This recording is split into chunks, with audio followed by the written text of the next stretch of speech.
Good evening. Today we are going to discuss about the articles from 301 to 310. Article 301. It is related to free trade.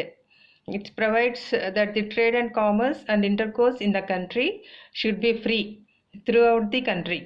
In trade, goods and services are exchanged between the buyer and seller, and it includes the transportation of these goods. The free trade between one state to another state throughout the country. We can buy or sell anywhere in the country. That is free. No extra taxes and all. So 302.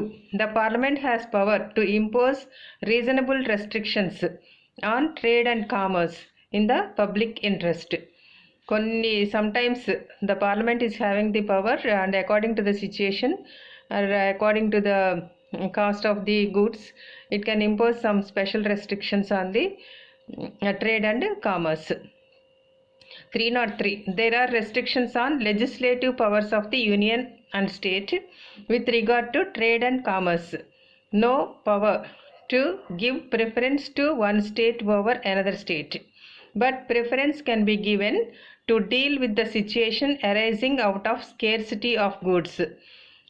Scarcity, for example, onions in Andhra Pradesh అంటే మన స్టేట్లో ఒకప్పుడు కొన్ని రోజులు మనకి onions చాలా స్కేర్సిటీగా ఉంది కదా, చాలా కాస్ట్ కూడా ఎక్కువగా ఉంది, 100 రూపీస్ కేజీ అలా ఉన్నప్పుడు అప్పుడు ఫ్రీ ట్రేడ్ వాళ్ళు అంటే గవర్నమెంట్ సెంట్రల్ గవర్నమెంట్ ఏం చేస్తారంటే వేరే స్టేట్ నుంచి మన స్టేట్కి ఇంపోర్ట్ చేసుకోవడానికి కొన్ని ఫ్రీ ట్రేడ్ పర్మిషన్ ఇవ్వటం, కొన్ని కన్సెషన్స్ కానీ కొన్ని ఫెసిలిటీస్ కానీ వితౌట్ ట్యాక్స్ ఇవ్వడం, అలాంటివి అకార్డింగ్ టు ద సిచ్యుయేషన్ అంటే పబ్లిక్ పర్పస్కి పబ్లిక్ యూటిలిటీకి యూజ్ అవుతుంది అనుకున్నప్పుడు అలా కొన్ని రెస్ట్రిక్షన్స్ చేయటం అలాంటివి చేసే పవరు ఉంటుందన్నమాట.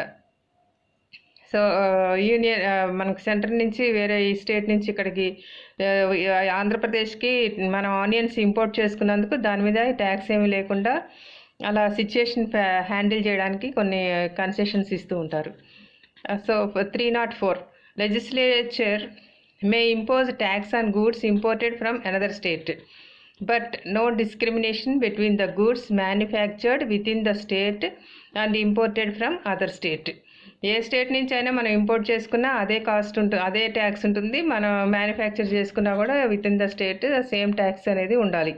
అంటే డిస్క్రిమినేషన్ అనేది ఉండకూడదు within the country. So 305. Protects all the existing laws. అంటే ఈ పైన చెప్పినటువంటి 301 నుంచి 304 వరకు చెప్పినటువంటి ఆర్టికల్స్ ప్రొటెక్ట్ చేయడానికి కావాల్సినటువంటి ఆఫీసర్స్ని కానీ మెకానిజం అఫీషియల్గా ఏదన్నా ఎంప్లాయ్ చేసుకోవాలని ప్రొటెక్ట్ చేసుకోవడానికి కావాల్సినటువంటి పవర్స్ ఈ 305లో ఉంటాయి. Protects all existing laws from 301 to 304.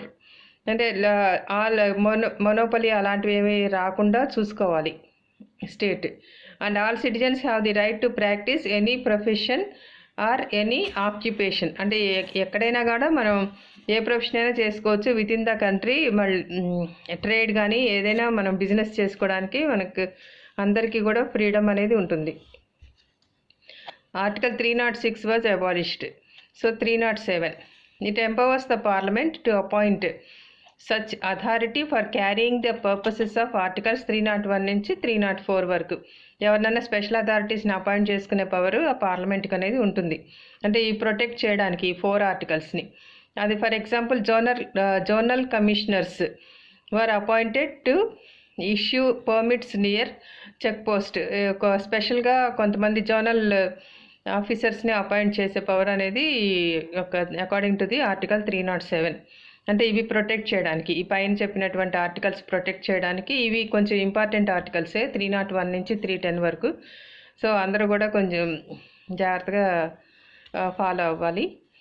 అది దీని వరకు మాత్రం trade and commerce related. This is free trade within the country. 308. No person who is a member of civil service of the union or. ఇక్కడ 308 నుంచి ఇది వేరే, అంటే ఇది ట్రేడ్కి సంబంధించింది కాదు. యూనియన్ పబ్లిక్ సర్వీస్ కమిషన్ కానీ సివిల్ సర్వీసెస్ దానికి సంబంధించింది. అంటే ఎవరి కూడా ఇందులో no person who is a member of civil service కానీ యూనియన్ సర్వీస్ కానీ ఆల్ ఇండియా సర్వీస్ కానీ స్టేట్ కానీ సెంట్రల్ కానీ shall be dismissed or removed by an authority. సబార్డినేట్తో రిమూవ్ చేసే పవర్ అనేది ఉండదు. ఎవరికి కూడా, అంటే వీళ్ళు చాలా హైయెస్ట్ పోస్టులు అనమాట ఇవి. ఆల్ ఇండియా సర్వీస్ కమిషన్ అని, లేకపోతే పబ్లిక్ సర్వీస్ కమిషన్ అని, సివిల్ సర్వీస్ అని, వీళ్ళందరూ హైయెస్ట్ పోస్టులు కాబట్టి సబార్డినేట్తో రిమూవ్ చేసుకోవటం కానీ డిస్మిస్ చేయబట్టం కానీ జరగదు. 309 parliament and state legislatures may regulate the recruitment of services of the persons appointed to public services in connection with the affairs of the union or state. పార్లమెంట్కి central లెవెల్లో parliament, state లెవెల్లోనేమో legislature. వీళ్ళందరికీ కూడా public service commission, all India service commission ఇవన్నీ appoint చేసుకునే power అనేది ఉంటుంది. Public services యూనియన్కి సంబంధించినటువంటి, స్టేట్కి సంబంధించినటువంటి పనులు డీల్ చేయడానికి వీళ్ళందరినీ అపాయింట్ చేసుకునే పవరు పార్లమెంట్కి, లెజిస్లేచర్కి అటు సెంట్రల్ లెవెల్లో ఇటు స్టేట్ లెవెల్లో ఉంటాయి. ఆర్టికల్ 310 ఇది డాక్ట్రిన్ ఆఫ్ ప్లెజర్ అంటారు. ఇది కూడా ఇంపార్టెంట్ ఆర్టికల్. ఇది కూడా it deals with tenure of the office of persons serving the union or state. Union లెవెల్లో కానీ స్టేట్ లెవెల్లో కానీ సర్వ్ చేసే పబ్లిక్ సర్వెంట్స్కి సంబంధించింది. వాళ్ళ టెన్యూర్, వాళ్ళని ఎన్ని రోజులు ఉంచాలి, ఎప్పుడు తీసేయాలి, రిమూవ్ చేయొచ్చు అనే దానికి పవర్స్ ఉంటాయన్నమాట వీళ్ళకి. The services of a public servant can be removed or dismissed, or that person may be dismissed and no need to explain the reasons కూడా చెప్పాల్సిన అవసరం లేదంట. అకార్డింగ్ టు ఆర్టికల్ 310 వాళ్ళని రిమూవ్ చేయడానికి కానీ వాళ్ళ సర్వీసెస్ని డిస్మిస్ చేయడానికి పార్లమెంట్కి పవర్ అనేది ఉంటుంది. అది 310. Thank you.